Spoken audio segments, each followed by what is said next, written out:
The Seoul rain hammered against Adiz Okonkwo's apartment window like bullets against glass.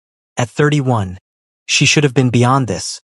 Beyond the loneliness that clawed at her chest at 2 a.m., beyond the desperate ache that made her reach for her phone with trembling fingers. Her therapist's crisis line number glowed on her screen. Dr. Park had said to call any time the nightmares got too bad. Any time the memories of that night in Lagos threatened to drown her. But Adiz couldn't bring herself to call.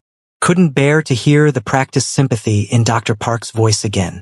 So she did something she'd never done before. She texted instead. Baby, I'm horny. Not for sex. For violence. For revenge. For something to make me feel alive instead of this hollow thing pretending to be human. I want to hurt the people who hurt me. I want to watch them bleed. Is that what makes me a monster? Her thumb hovered over send. This was crossing every professional boundary. Dr. Park would probably drop her as a patient. But the words needed to leave her body, needed to exist somewhere outside her own skull. She pressed send. The message whooshed into the digital void. Adiz set the phone down and pulled her knees to her chest. Her Cornell Law sweatshirt, faded and worn, providing little comfort against the memories that always came at night. 7 years. 7 years since she'd come home to find her family slaughtered in their Lagos home. Her father, a federal judge who'd refused to take bribes. Her mother, a surgeon. Her baby brother, only 16, who'd tried to fight back. The Black Axe gang had made it look like a robbery. But Adiz knew. She'd seen the calling card they left. A black axe spray-painted on her father's chamber's wall. She'd spent 7 years becoming the weapon she needed. Law degree from Cornell. Prosecutor training with the Nigerian EFCC. Interpol recruitment. And now, finally, she was in Seoul working on the biggest RICO case of her career, dismantling the very networks that supplied weapons to gangs like Black Axe. Her phone buzzed. Adiz grabbed it, expecting Dr. Park's professional concern. Instead, the response made her blood run cold. Unknown number. You transposed 2 digits. I'm not your therapist. But I understand wanting to hurt the people who hurt you. I felt that hunger. The question isn't whether it makes you a monster. The question is whether you can live with what happens after you feed it. Oh God. Wrong number. Adiz's prosecutor instincts kicked in immediately. She checked the number. Korean. Seoul area code. She'd copied Dr. Park's new office number from a business card. Must have gotten a digit wrong. I'm so sorry.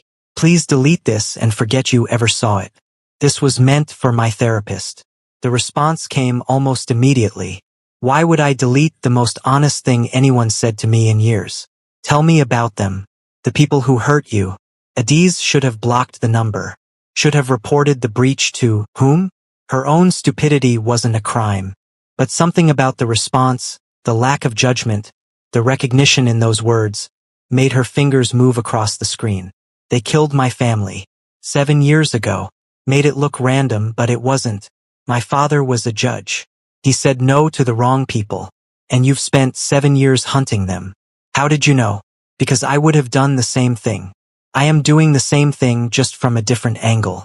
7,000 meters away, in a penthouse overlooking Gangnam, Choi Woo-jin stared at his phone screen with an expression that would have terrified his subordinates. At 35, he was the underboss of the Jopik Syndicate's Seoul operations, the man they called the accountant because he made problems disappear without a trace, balancing the books in blood. His apartment was minimalist, cold, everything in its place. Control was survival in his world. But this text had shattered his carefully maintained equilibrium. Boss! Im Sang-hoon, his lieutenant, stood near the door reviewing security reports. The shipment from Busan arrives tomorrow. Do you want extra men at the port? No, Woo-jin's eyes never left the screen. Maintain normal coverage. Anything unusual draws attention. Sang-hoon hesitated. The prosecutor, Okonkwo, she's been accessing port records. Her team knows something. Woo-jin's jaw tightened. Adiz Okonkwo, the Interpol prosecutor who'd been building a case against his organization for 8 months. Brilliant, relentless, incorruptible. She was 3 weeks away from presenting evidence that would bring down half the Jopik leadership. Evidence that Woo-jin himself had been carefully compiling and feeding to Interpol through an encrypted channel for the past 2 years. Let her access what she needs. Wu Jin said quietly. That's insane. She's trying to destroy us. She's trying to destroy criminals. There's a difference. Wu Jin stood and walked to the window. Make sure the Busan shipment is clean. No complications. After Sang-hoon left, Wu Jin returned to his phone. He should ignore this mystery woman. Should delete the text and forget it ever happened.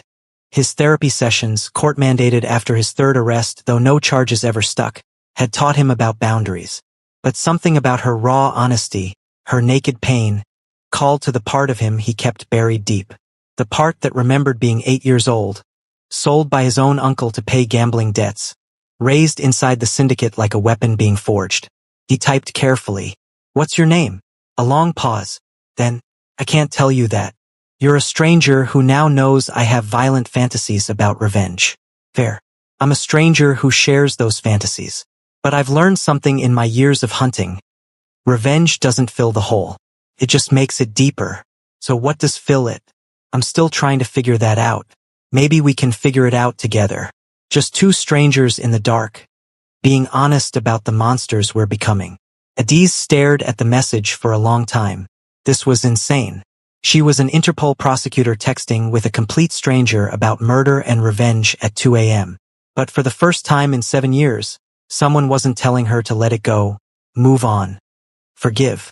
Someone understood the hunger that lived in her bones. Why are you awake at 2 a.m.? She typed. Same as you probably. The nightmares don't care about office hours. What are yours about? A boy who had choices taken from him. A man trying to take them back.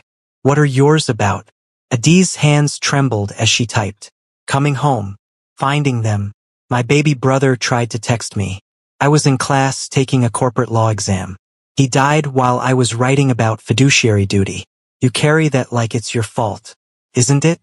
If I'd answered. If I'd been there, you'd be dead too. And whoever did this would still be breathing. But you're alive. You're hunting them. That's not guilt. That's purpose. Tears streamed down Adiz's face. How did the stranger see her so clearly? They texted through the night.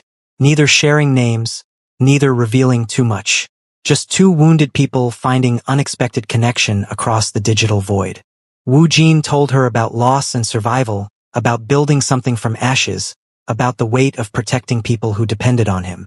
He didn't mention the syndicate, didn't explain that his business involved things that would make her prosecute him without hesitation.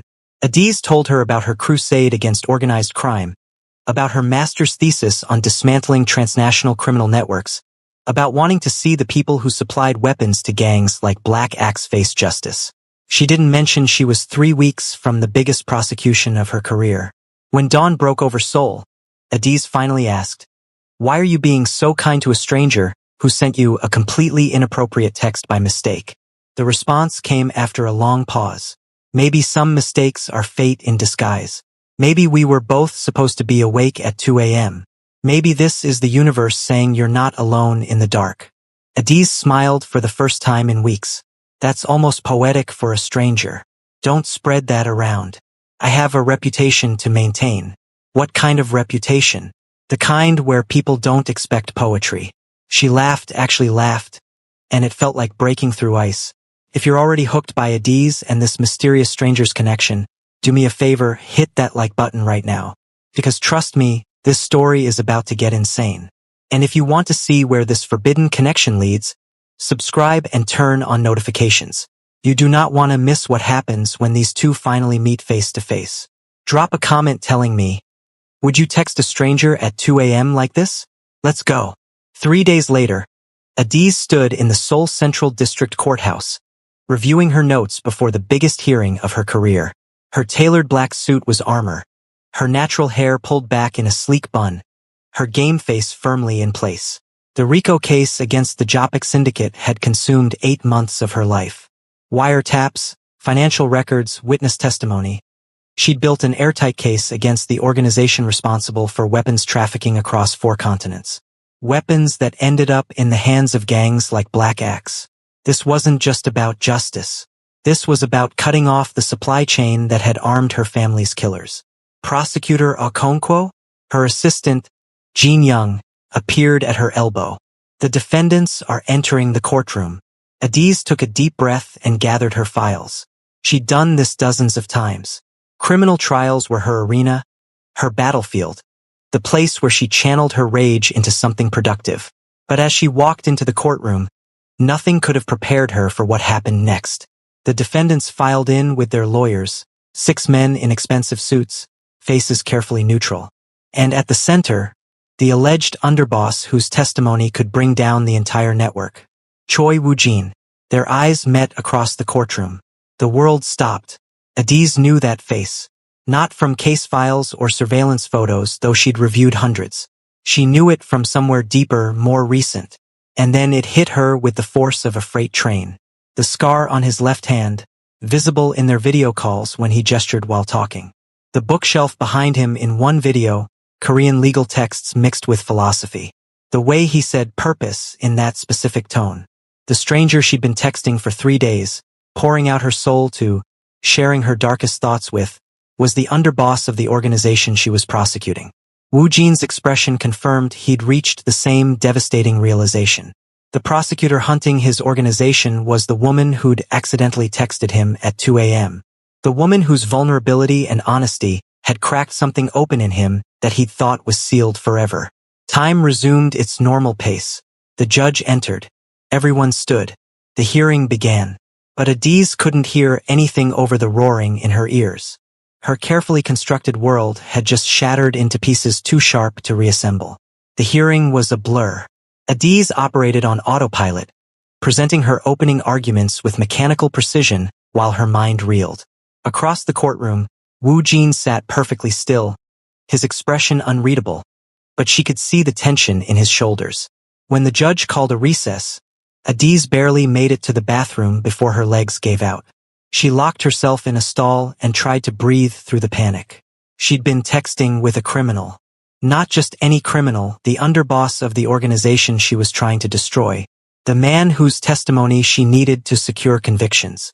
Every text, every vulnerable confession, every moment of connection. It was all with someone who represented everything she'd spent 7 years fighting against. Her phone buzzed. Unknown number, but she knew who it was. We need to talk. Not as prosecutor and defendant. As the two people who were honest with each other in the dark. There's nothing to talk about. You're a criminal. I'm prosecuting you. I'm the criminal who's been feeding evidence to Interpol for 2 years. Check your encrypted tip line. Source designation. Phoenix. That's me. Adiz's blood ran cold. Phoenix was their most valuable source. The insider who'd provided shipping manifests, financial records, organizational charts. Phoenix's intelligence had been the foundation of her entire case. You're lying. Tomorrow's shipment at Busan port. Container 447B. Is supposed to contain automotive parts. Actually contains North Korean weapons components bound for Lagos. Phoenix tipped Interpol about it 3 weeks ago. That tip came from me. Only her immediate team knew about that shipment. And Phoenix had indeed provided that intelligence. Why? Because I'm trying to destroy the same thing you are. I just have to do it from the inside without getting killed in the process. That night, Adiz did something that could cost her career. She agreed to meet him. Neutral ground. A 24-hour cafe in Itaewon, where expats and insomniacs mingled at 3 a.m. Public enough to be safe, private enough to talk. She arrived first, choosing a corner table where she could watch the entrance. When Woo-jin walked in, dressed in casual black instead of his courtroom suit, she was struck by how different he looked. Younger, more human, carrying the same exhaustion she saw in her own mirror. He sat across from her, and for a long moment, they just stared at each other. This is insane, Adiz said finally. Agreed. I should have you arrested for witness tampering. Except we both know this isn't tampering. This was, he paused, an accident that feels like fate. Don't. Her voice was sharp. Don't romanticize this. You're a criminal. Your organization traffics weapons that kill people. People like my family. Woo-jin flinched. I know what my organization does. I've spent 18 years living inside it, watching it destroy lives, including my own. So you expect me to feel sorry for you? No. I expect you to hear the truth. He pulled out a tablet, slid it across the table. I was 8 when my uncle sold me to the Jopik to pay off gambling debts. I didn't choose this life. I was raised in it, trained for it, molded into it like a weapon being forged. The tablet showed files, years of them. Financial records, communications, operational details. For 2 years, I've been building a case against my own organization from the inside. Phoenix isn't some outside source. It's me, committing slow suicide by trying to take down the only family I've ever known. Adiz scrolled through the files, her prosecutor's mind racing. The level of detail, the insider knowledge, this was genuine. Phoenix wasn't an informant. Phoenix was a man trying to destroy himself to stop the monster he'd become part of. Why? She whispered. Wu Jin's eyes were haunted. 5 years ago, I was sent to Lagos. Business expansion. I was supposed to establish supply routes, make connections with local gangs, including Black Axe. Adiz's hands froze on the tablet. I met your father, Wu Jin continued, his voice barely audible. Judge Okonkwo. He was investigating Black Axe's weapons suppliers. He asked to meet with me, thought I was a legitimate businessman. I liked him. He reminded me of what my own father might have been like, before the gambling destroyed him. Stop. Adiz's voice broke. He offered me protection if I testified about the weapons pipeline. I said I'd think about it. That night, Black Axe found out about his investigation. They asked me about the meeting. Tears streamed down Adiz's face. What did you tell them? I told them he was just a nosy judge with no real evidence. That he was harmless. Wu Jin's voice cracked. I thought I was protecting him by downplaying the threat. Instead, Black Axe decided to send a message to other harmless judges who might get ideas about investigating. The cafe spun around Adiz. This man, this criminal she'd been texting with, sharing her soul with, had been in Lagos when her family was murdered, had met her father, had inadvertently triggered the chain of events that led to that horrible night. They killed him because of you, she said numbly. They killed him because of me. Wu Jin agreed, agony in every word. And your mother, and your brother. 3 people died because I made the wrong choice, said the wrong thing, thought I could play both sides without consequences. You should have told them the truth. Should have let them know he was a real threat. Then they would have killed him anyway, and tortured him first to find out what he knew. At least this way it was fast. They didn't suffer. Adiz's hand flew before she could stop it, slapping him across the face with all the force of 7 years of grief and rage. The sound cracked through the cafe. A few patrons looked over, but this was Seoul at 3 a.m. Strange things happened, and people minded their business. Wu Jin didn't flinch, didn't fight back. He just took it like he'd been expecting it, like he deserved it. I've spent 2 years trying to make it right, he said quietly. I can't bring them back, can't undo what happened, but I can destroy the network that made it possible. That's why I became Phoenix. That's why I've been feeding you everything you need to take down not just Jopik, but every organization in the pipeline, including Black Axe. Why should I believe you? Because you already do. Because you've seen my evidence. Because you know me. He met her eyes. Not the defendant in your courtroom. Not the underboss. Me. The person who texted you at 2 a.m. The one who understands what it means to want revenge so badly it hollows you out. Adiz wanted to scream, to hit him again, to run. But she stayed frozen, staring at this impossible man who was both her enemy and her unexpected ally. Both the person who'd inadvertently helped kill her family and the one who'd been working to bring their killers to justice. What do you want from me? She asked. Help me finish what I started. Your case is strong, but it's not complete. The evidence I've given you will convict the mid-level operators, but the real power, the people at the top who ordered your father's death, they're insulated. Untouchable. Unless we work together. You from the outside, me from the inside. I can get you access to the real decision-makers. The ones who ordered the Lagos massacre. But Adiz, his voice dropped even lower. If we do this, if I give you everything, they'll know it was me. The syndicate will kill me. Slowly. Painfully. They'll make an example of me that will echo through every organization in Asia. So you're asking me to help you commit suicide. I'm asking you to help me do something meaningful with the death that's coming anyway. I've been a dead man walking since the day I became Phoenix. At least this way, it matters. Pause. If your heart is racing right now, if you need to know what Adiz decides, smash that subscribe button because this story is about to go to places you cannot imagine. We're talking forbidden partnerships, courtroom explosions, and a romance that will literally break your heart. Comment below, Team Woo Jin or Team Justice, and hit like if you're as conflicted as Adiz right now. Let's continue. Adiz spent 3 days wrestling with the decision.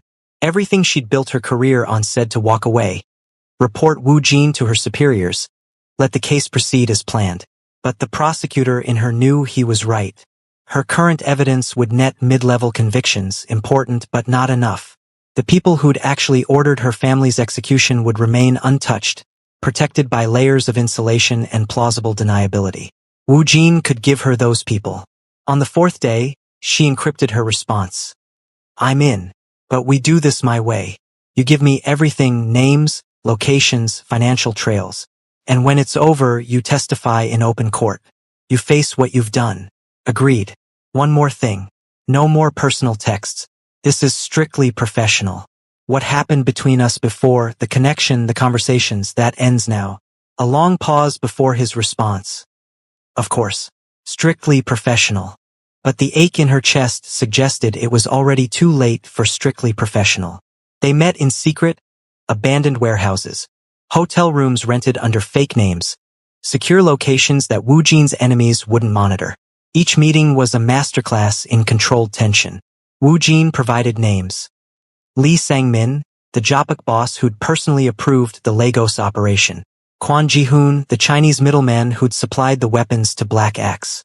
And the one that made Adiz's blood boil, Marcus Akoli, the Nigerian colonel who'd accepted bribes to look the other way while weapons flooded into Lagos. Akoli protected Black Axe for years, Woo Jin explained during one midnight meeting, spreading financial records across a hotel room desk. Your father's investigation would have exposed him. That's why Black Axe acted so quickly and decisively. It wasn't just about silencing your father. It was about protecting their government connection. Adiz's hands shook as she photographed the documents. Colonel Akoli had attended her father's funeral, had offered condolences to her mother's family, had pledged to find the killers, all while knowing exactly who they were and protecting them. I want him, she said through gritted teeth. I want all of them, but I want him most of all. You'll have him. But Adiz. Woo Jin caught her wrist gently.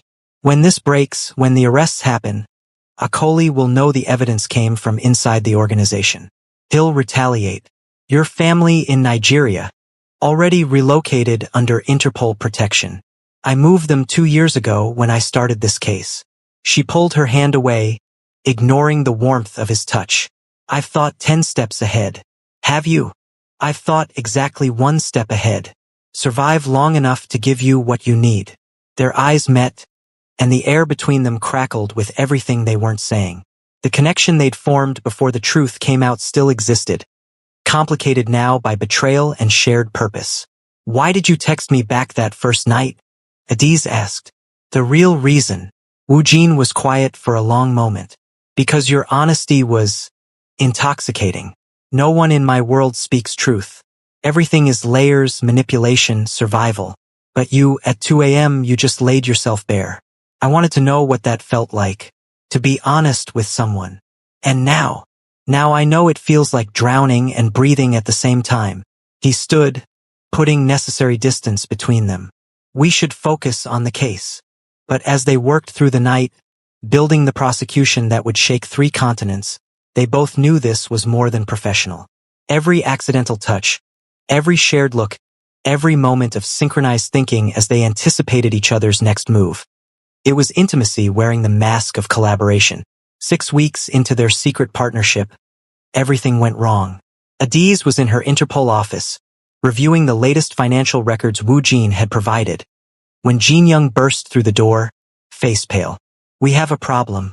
Someone leaked information about Phoenix's identity to the Jopik leadership. Adiz's world tilted. What? How? We don't know. But Boss Lee knows he has a traitor. He's called an emergency meeting of all senior members tonight. If Woo Jin shows up, He's walking into an execution.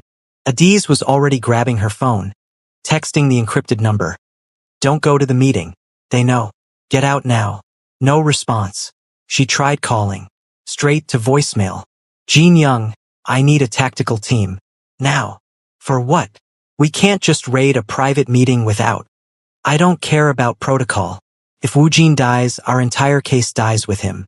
Every name, every connection, every piece of evidence we don't have documented yet disappears. That was the professional justification. The truth was simpler and more terrifying. She couldn't let him die. Not now. Not like this. Jin Young made the calls. Within 30 minutes, Adiz was in body armor, riding in an unmarked van with a Korean National Police tactical unit toward the luxury hotel in Gangnam where the meeting was scheduled. This is insane, Lieutenant Park said, checking his weapon. We're raiding a meeting of organized crime leadership on the word of a prosecutor who won't explain her source. Trust me, Adiz said, though her hands were shaking. If we don't move now, we lose everything. They stormed the hotel's private banquet room with military precision. Adiz's heart hammered as the doors burst open. The room was empty except for one person. Wu Jin sat calmly at the head of a long table, hands folded, looking like he'd been waiting for her. Where are they?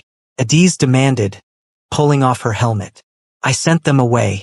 Told them the meeting location changed at the last minute due to a security concern.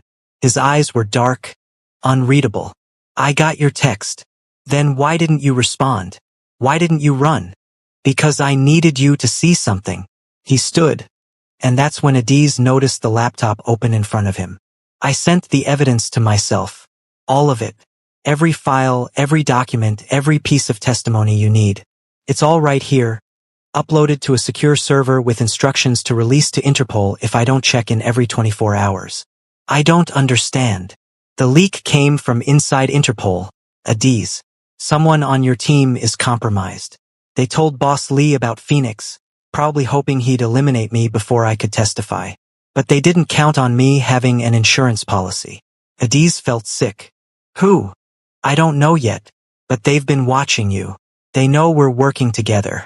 They know about our meetings. He stepped closer, ignoring the dozen guns pointed at him. Adiz, you're in danger now too. If they're willing to burn Phoenix to protect the organization, they'll come for you next. Let them come. Don't be stupid.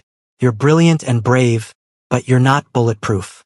These people will kill you and make it look like an accident. A car crash. A robbery. A random attack in a parking garage. So what do you suggest? I just abandon 8 months of work because there's a mole? No. We accelerate. We make the arrests now, before whoever's compromised can warn the targets.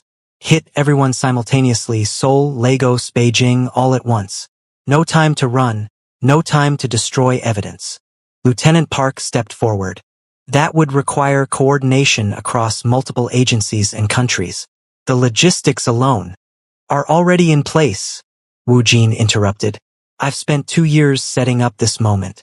I have contacts in every relevant agency. People who owe me favors, people I've protected, people who want to see the networks burn as much as you do. Say the word, Prosecutor Okonkwo, and I'll make the calls. Adiz stared at him. This criminal, this man who'd inadvertently helped kill her family, was offering to mobilize an international takedown that would risk his life and everyone connected to him. Why? She whispered. Why risk everything? Because you asked me at 2 a.m. what fills the hole that revenge creates. His voice was raw, honest. This fills it. Not perfectly. Not completely. But when I'm with you, when we're building this case together, when I think about your father's killers finally facing justice, I feel something other than emptiness. I feel purpose. You gave me that. The words hung in the air between them, heavy with meaning. Make the calls, Adiz said. The next 72 hours were a blur of coordinated chaos. Interpol, Korean National Police, Nigerian EFCC, Chinese Ministry of Public Security, all moving simultaneously based on Phoenix's intelligence and Adiz's prosecutorial framework. In Seoul, Boss Lee Sang-min was arrested while eating breakfast with his family.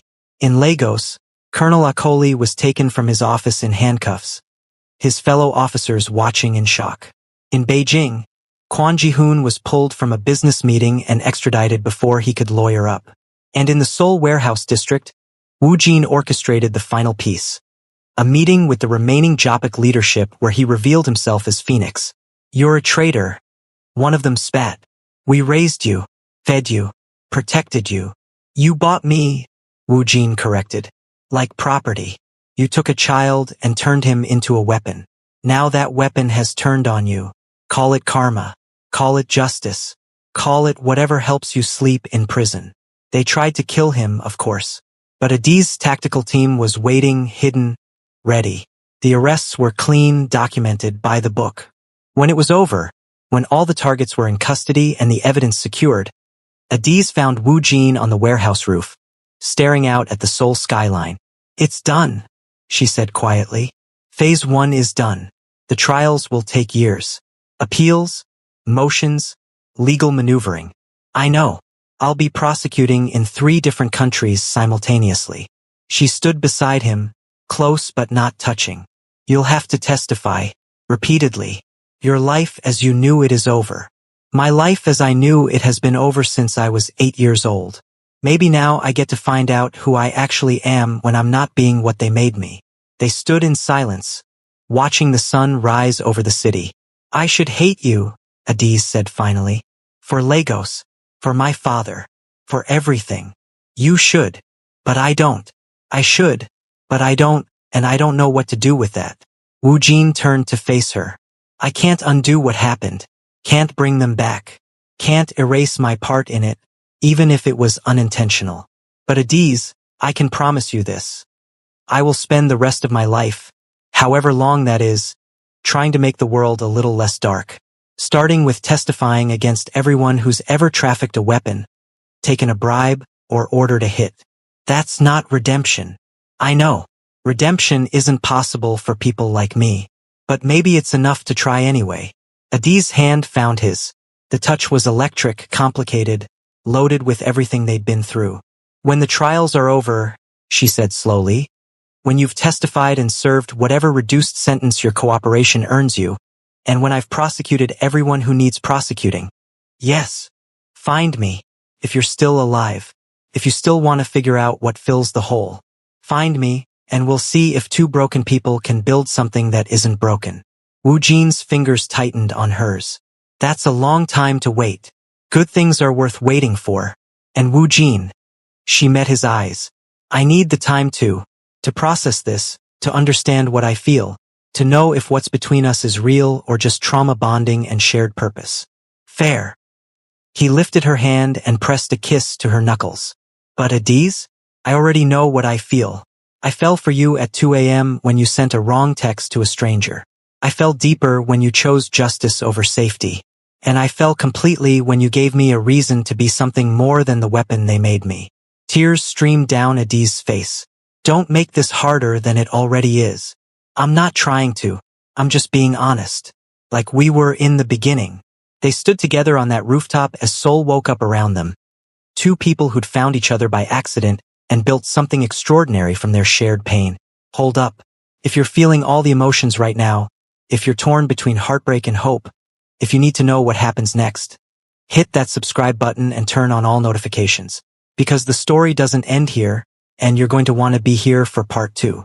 Drop a comment. Team Second Chance or Team Move On. And smash like if the story has you in your feelings. Now let's see what happens next. 3 years later, the International Criminal Court in The Hague was packed with journalists, legal observers, and family members of victims. The trial of Lee Sang-min and his co-conspirators had taken 3 years of legal wrangling. But finally, the verdicts were being read. Adiz sat in the prosecutor's section, her navy suit perfectly pressed, her natural hair now shoulder-length and worn in goddess locks. At 34, she'd become the youngest lead prosecutor in ICC history for a transnational organized crime case. On the charge of conspiracy to commit murder, she'd spent 3 years building this case, traveling between Seoul, Lagos, and The Hague.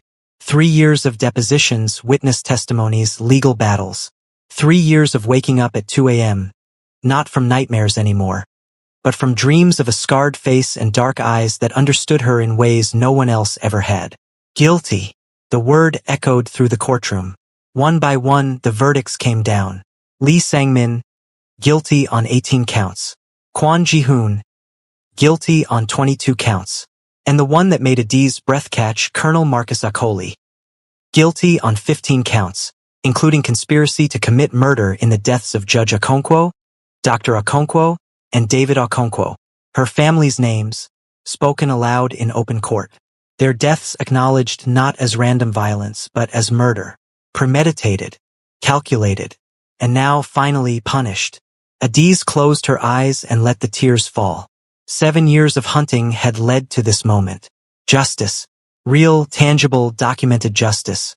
After the verdicts, after the press conferences and the congratulations from colleagues, Adiz found herself alone in her hotel room overlooking the North Sea. Her phone sat on the nightstand, silent. For 3 years, she and Woo Jin had maintained radio silence. He testified, devastating, detailed testimony that had been the cornerstone of her case. She'd watched from the prosecutor's table as he laid bare every operation, every conspiracy, every crime he'd been part of or witnessed. His testimony had earned him a reduced sentence. 8 years in a Korean federal prison, with parole eligibility after 5 for extraordinary cooperation with international law enforcement. He was 3 years into that sentence now. 2 more years until parole. Adiz had told herself she wouldn't wait. Had dated a few times, a doctor, a fellow prosecutor, a human rights lawyer. Good men. Safe men. Men who'd never killed anyone or trafficked weapons or lived in the shadows. But none of them understood her. Not the way Woo Jin had in those midnight texts and secret meetings. None of them saw the darkness she carried and loved her anyway. None of them made her feel alive. Her phone buzzed. Unknown number, but she knew immediately. I heard about the verdicts. You did it. Your father would be proud. Her hands trembled as she typed back. We did it. Your testimony made the difference. I just told the truth. You built the case that made the truth matter. How are you? A long pause. Alive.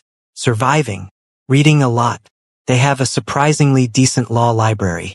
I'm working on a degree in international human rights law.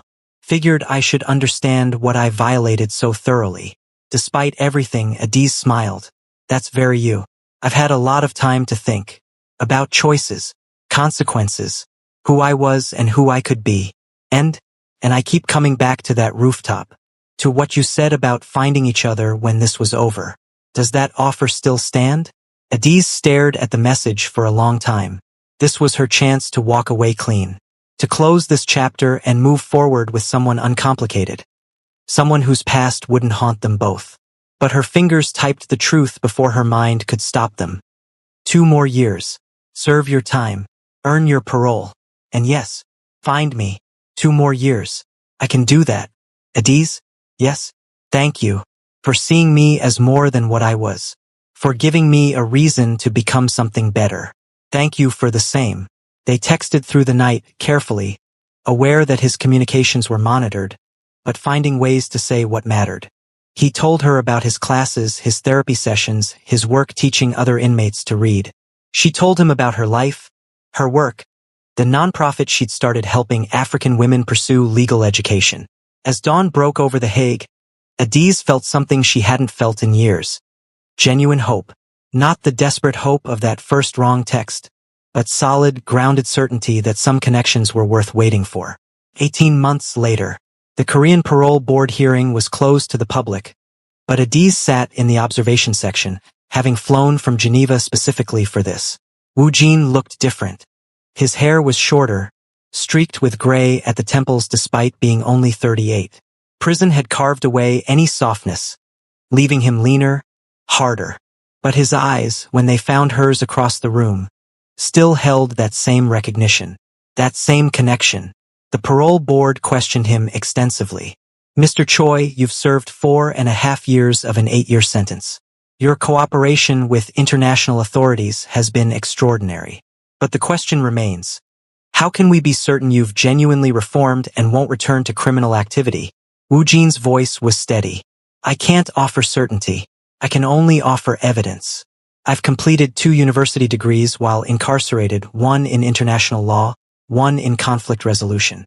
I've taught literacy classes to 47 fellow inmates. I've worked with law enforcement in 6 countries to dismantle networks I once helped build. That speaks to remorse and cooperation. But rehabilitation. Rehabilitation isn't something I can prove with words. It's something I'll have to demonstrate through actions if you grant me parole. He paused. I was 8 years old when I lost the ability to choose my own path. For 30 years, I lived inside a system that required violence, deception, and moral compromise just to survive. Prison gave me something I never had before. Time to figure out who I am when I'm not being what others made me. The man I discovered is someone who wants to spend the rest of his life preventing other children from being sold, exploited, and turned into weapons. The board deliberated for 2 hours. When they returned, the chairwoman's face was unreadable. Mr. Choi, this board recognizes the extraordinary nature of your cooperation and the genuine efforts you've made toward rehabilitation. We also recognize that your testimony and continued assistance has resulted in the prosecution of 127 individuals involved in transnational organized crime, the disruption of weapons trafficking networks on 4 continents, and the recovery of over $2 billion in illicit funds. Wu Jin stood perfectly still, barely breathing. Parole is granted, effective immediately with conditions. You will remain under supervision for the duration of your sentence. You will continue cooperating with international law enforcement. You will maintain employment and stable housing. Any violation will result in immediate reincarceration. Do you understand these terms? I understand. Thank you. As the hearing concluded and Wu Jin was processed for release, Adiz waited outside the prison gates. The Seoul winter air was bitter, but she barely felt it. When he finally emerged, carrying a single bag with his belongings, he stopped several feet away from her, as if afraid to come closer, as if she might disappear if he moved too fast. Hi, he said simply. Hi yourself. Adiz's voice trembled despite her best efforts to stay composed. They stared at each other across the distance. 4.5 years of separation, countless texts and monitored phone calls, and all the complicated history that had brought them to this moment. You came, Wu Jin said, like he couldn't quite believe it. I said I would. When it was over, when you'd served your time. She took a step closer. I keep my promises too. It's been 4.5 years. You could have changed your mind. Should have changed your mind. I dated other people, Adiz admitted. Tried to move on. Told myself what we had was just trauma bonding and shared purpose in extreme circumstances. And I was lying to myself. She closed the distance between them, standing close enough to see the new scars on his hands, the gray in his hair, the weight of years in his eyes. Because none of them made me feel what I felt that first night at 2 a.m. None of them understood the darkness I carry. None of them saw me completely and loved me anyway. Adiz, his voice broke. I don't have anything to offer you. No money, no status, no safety. I'm a convicted felon on parole with a target on my back from every organization I helped bring down. My life expectancy is probably measured in months, not years. Getting involved with me is... She kissed him. After 4.5 years of waiting, wondering, hoping. She kissed him right there outside the prison gates, with guards watching and traffic passing and the whole complicated world spinning around them. Wu Jin froze for a heartbeat. Then his arms came around her like he was drowning and she was air. The kiss was desperate, fierce, filled with years of longing and loss and the terrifying hope that maybe, just maybe, 2 broken people could build something whole. When they finally pulled apart, both breathing hard, Adiz pressed her forehead to his. I don't need you to offer me anything, she whispered. I need you to be honest with me, to see me, to understand me. Everything else we'll figure out together. Together? He repeated, like the word was foreign and precious. I've been alone so long I forgot what that word means. Then let me remind you. The next 6 months were an exercise in learning each other outside of crisis and conspiracy. Wu Jin moved into a small apartment in Itaewon, the same neighborhood where they'd had that first devastating conversation years ago.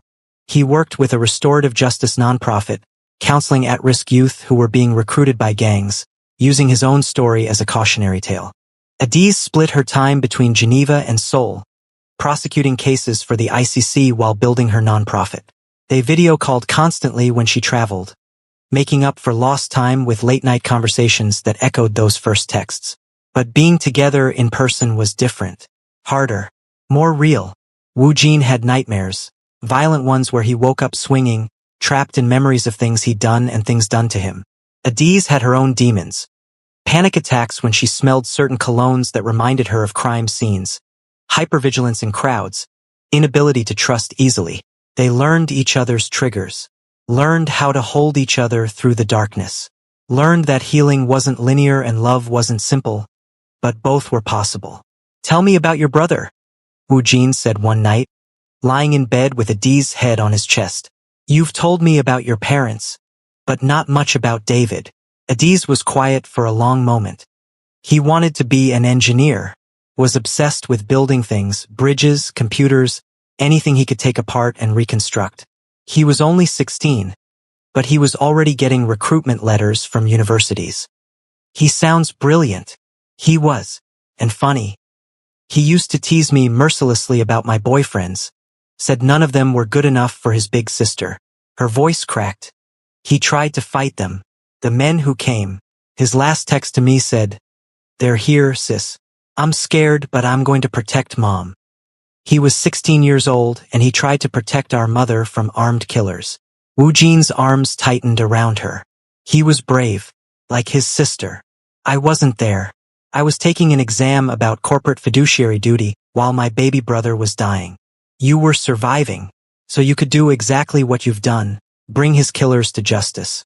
He'd be proud of you, Adiz. They all would be." She cried then, the way she'd needed to cry for years, and Woo Jin held her, offering no platitudes, no promises that it would stop hurting, just presence, just understanding, just love. But the past had a way of refusing to stay buried. 8 months after Woo Jin's release, Adiz received a package at her Seoul apartment. No return address. Inside was a single photograph. It showed her and Woo Jin at a cafe, taken from across the street. On the back, a message in Korean. Phoenix sang, "Now the ashes will burn." Her blood ran cold. She immediately called Woo Jin. "We have a problem." Within the hour, they were at the Korean National Police headquarters with Lieutenant Park, who'd been promoted to head of Organized Crime Task Force. "This is a death threat," Park said, studying the photo. "Direct retaliation for Woo Jin's testimony. We'll provide protection." "Protection didn't stop them before," Woo Jin interrupted. "And it won't stop them now. These are professionals. If they want me dead, I'm dead. It's just a matter of time." "So what do you suggest?" Adiz demanded, her prosecutor mind racing through scenarios. "We just wait for them to make a move?" "No, we move first." Woo Jin's expression was grim. "There are still networks we didn't dismantle. Smaller organizations that survived the prosecutions. They're angry, scattered, looking for revenge and trying to rebuild. If we can identify them." "Absolutely not." Adiz cut him off. "You are not going undercover again. You're on parole. One violation and you go back to prison. If I don't do something, I'll be dead anyway. At least this way, it means something. It means you're using yourself as bait." "I've always been bait, Adiz. From the moment I became Phoenix." His voice was calm, resigned. "The only question is whether my death serves a purpose or not." The argument that followed was their first real fight. Loud, angry, filled with all the fear and frustration they'd been holding back. "I didn't wait 4.5 years for you just to watch you commit suicide," Adiz shouted. "And I didn't survive 30 years in the syndicate just to hide while they hunt you too," Woo Jin shot back. "Because that's what this is, Adiz. That photo isn't just a threat against me. It's a threat against you. Being with me makes you a target. I've been a target since the day I became a prosecutor. I don't need you to protect me. I know you don't need it, but I'm going to do it anyway, because that's what you do for people you love. You stand between them and the darkness, even if it costs you everything." The word hung between them. Love. They danced around it for months, implied it, shown it through actions. But neither had said it directly. "You love me," Adiz whispered. "Of course I love you. I've loved you since you sent a wrong text at 2 a.m. looking for someone to see you. I've loved you through every case, every testimony, every moment of this impossible situation. And I love you enough to make sure you survive this, even if I don't. Adiz crossed to him, grabbed his face in both hands. Then you love me enough to live, to fight with me, not for me. We're partners, Wu Jin. That's what you said on the rooftop. So we handle this together, as partners. Something shifted in his expression. Together. Together. Okay. I need you to pause and do something for me. If this story has you absolutely wrecked right now, if you're invested in Adiz and Wu Jin's survival, if you need to know how this ends, subscribe immediately. Hit that notification bell, because what comes next is going to blow your mind. Comment below. Could you forgive someone like Wu Jin? Could you love someone that dangerous? And smash that like button if you believe love is worth fighting for, even when the odds are impossible. Let's finish this story. They developed a plan with Lieutenant Park and Interpol. Instead of waiting for the scattered organizations to strike, they draw them out with carefully leaked information that Phoenix was cooperating on a new investigation. One that would expose the next generation of trafficking networks. We're using you as bait, Park said bluntly. But controlled bait. Full surveillance, protective teams, extraction plans. They'll see through it if it's too obvious, Wu Jin warned. These people survived because they're paranoid and careful. The setup has to look authentic. So we make it authentic, Adiz said, an idea forming. We announce a new ICC investigation into emerging criminal networks in Southeast Asia. I'm the lead prosecutor. Wu Jin is my primary cooperating witness. We do interviews, press conferences, make ourselves very visible, very vulnerable. That's insane, Park said. That's exactly why it'll work. They won't expect us to paint targets on our own backs. They'll think it's arrogance, not strategy. Over the next month, they executed the plan. Adiz gave interviews about the new investigation. Wu Jin appeared in carefully staged photos, apparently consulting with prosecutors. They made themselves impossibly visible, impossibly tempting targets. And they waited. The attack came on a Tuesday night. Adiz and Wu Jin were having dinner at a restaurant in Gangnam. Public, busy, seemingly safe. The protective teams were positioned throughout the area, hidden but ready. The assassins were professionals. They'd studied the protection patterns, found the gaps, planned their approach with surgical precision. 3 of them, dressed as delivery drivers, moving through the restaurant kitchen. But Wu Jin had trained with men like these. He saw them before they reached the dining room. Now, he said quietly into the mic hidden in his collar. Chaos erupted. The protective teams moved in. The assassins tried to fight their way out. Gunfire exploded through the restaurant as civilians screamed and dove for cover. Wu Jin threw himself over Adiz, shielding her body with his own as bullets shattered the window behind them. She felt his weight, his heart pounding against her back, his whispered, "I've got you. I've got you," in her ear. When the shooting stopped, 2 assassins were dead. 1 was in custody, and Wu Jin was bleeding from a shoulder wound. "I'm fine," he insisted as paramedics worked on him. "It's just a graze." "Adiz, are you hurt?" "I'm fine." "You're the one who got shot, you idiot." "Yeah, but you're alive. That's all that matters." At the hospital, while Wu Jin was being stitched up, Lieutenant Park brought news. "The assassin we captured is talking. He was hired by a coalition, remnants of 5 different organizations you helped dismantle. They pooled resources for one big strike. So there are more coming," Adiz said. "There were." Past tense. "We traced his communications back to the coalition's coordination point. Raid teams hit them 2 hours ago. 12 arrests, including the one who ordered your deaths." Park allowed himself a small smile. "It's over. For real this time." Adiz felt something release in her chest. A tension she'd been carrying for so long it had become part of her. "Over. Not completely," Park continued. "There will always be trials, appeals, potential threats. But the organized, coordinated danger, that's neutralized. You can breathe now." When Park left, Adiz sat beside Wu Jin's hospital bed, watching him sleep off the anesthesia. His shoulder was bandaged, his face peaceful in a way she'd never seen before. He'd taken a bullet for her. Had literally put his body between her and death without hesitation. She thought about that first text, sent to the wrong number at 2 a.m. Thought about how a single mistake had led to this impossible connection. Thought about justice and redemption and whether two people with so much darkness could actually build something light. Wu Jin's eyes opened slowly, focusing on her. Hey yourself. She took his uninjured hand. You got shot. Worth it. You're alive. We're both alive. That's what matters. She paused. Wu Jin, I need to tell you something. His expression grew wary. That sounds serious. It is serious. She took a deep breath. I love you. I've been afraid to say it because it felt too complicated, too impossible. But watching you take that bullet, thinking for a moment I might lose you, I realized I'm done being afraid. I love you. All of you. The broken parts and the healing parts. The criminal you were and the man you're becoming. All of it. Wu Jin's eyes filled with tears. Adiz.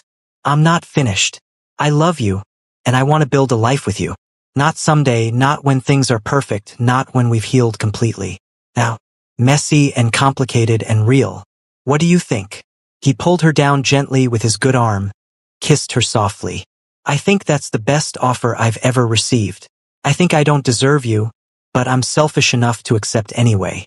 And I think I want to spend the rest of my life, however long that is, proving that a wrong text at 2 a.m. was actually the most right thing that ever happened to both of us.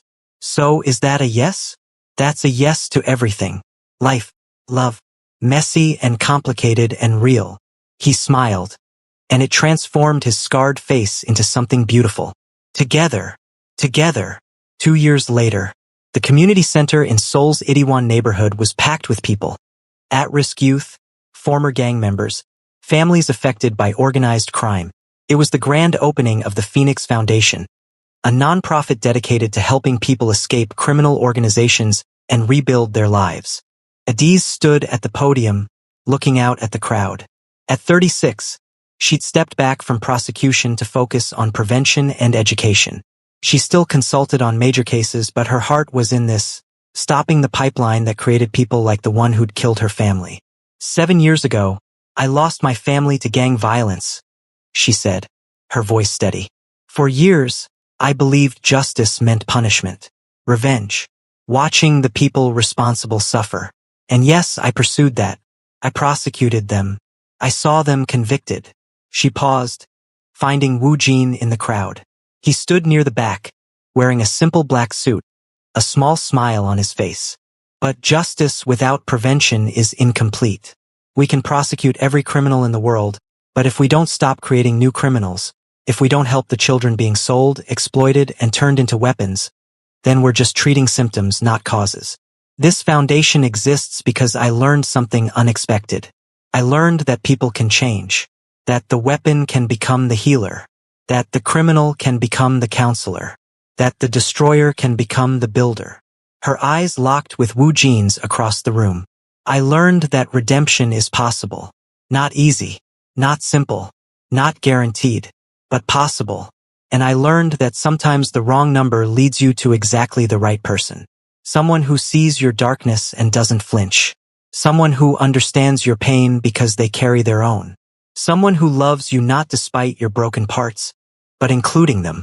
After the speeches and the ribbon cutting, after the press photos and congratulations, Adiz and Wu Jin slipped away to the roof of the building, their place where they'd had so many important conversations. Your speech was beautiful, Wu Jin said, pulling her close. I meant every word. She leaned into him, watching the Seoul sunset paint the sky in shades of orange and gold. Do you ever think about that first text? What would have happened if I'd gotten the number right? All the time. If you'd texted your therapist instead of me, you'd probably be living a normal, safe, uncomplicated life with some nice doctor or lawyer. Normal sounds boring. It does, doesn't it? He kissed the top of her head. Though I have to say, when I got that text, baby, I'm horny. I definitely wasn't expecting it to lead to dismantling international crime syndicates and building a nonprofit. Adiz laughed. The text I actually sent you was way more disturbing than, I'm horny. True, but the title of our story sounds better this way. More clickable. Our story has a title now? Everything good has a title. Ours is Wrong Text, Right Person, Impossible Love. That's terrible. You have a better one? Adiz thought for a moment. How about Two Broken People Built Something Whole? I like that. Wu Jin turned her to face him. Hey, I have something for you. He pulled a small box from his pocket. Inside was a simple silver ring with a small black stone. It's black pearl, he explained. From the South Sea. I chose it because pearls are created through irritation. A piece of sand gets into an oyster, causes pain, and slowly, over time, the oyster transforms that pain into something beautiful. Adiz's eyes filled with tears. Wu Jin, I'm not asking you to marry me. Not yet. We both have too much trauma around marriage and promises. He slipped the ring onto her finger. But I'm asking you to keep building this life with me, to keep transforming our pain into something beautiful, to keep choosing each other every day, even when it's hard. Yes, Adiz whispered. To all of it. Yes. They kissed as the sun set over Seoul. Two people who'd found each other in the darkness and decided to create light together. Below them, the community center buzzed with activity. Young people finding alternatives to gang life. Former criminals building new identities. Families healing from violence. All of it possible because one woman sent a desperate text to the wrong number at 2 a.m. All of it possible because two broken people chose to see each other completely and love anyway. All of it possible because sometimes the biggest mistakes lead to the most beautiful destinations. 5 years later, Dr. Adiz Okonkwo Choi stood in front of the UN General Assembly, preparing to present her research on preventing youth recruitment into organized crime. At 41, she'd become one of the world's leading experts on restorative justice and criminal rehabilitation. Her work with the Phoenix Foundation had expanded to 12 countries across 3 continents. Her research had informed policy changes that reduced gang recruitment by 40% in targeted areas. And through it all, Wu Jin had been her partner in every sense of the word. He sat in the audience, now 45, gray-haired and scarred but somehow more at peace than he'd ever been.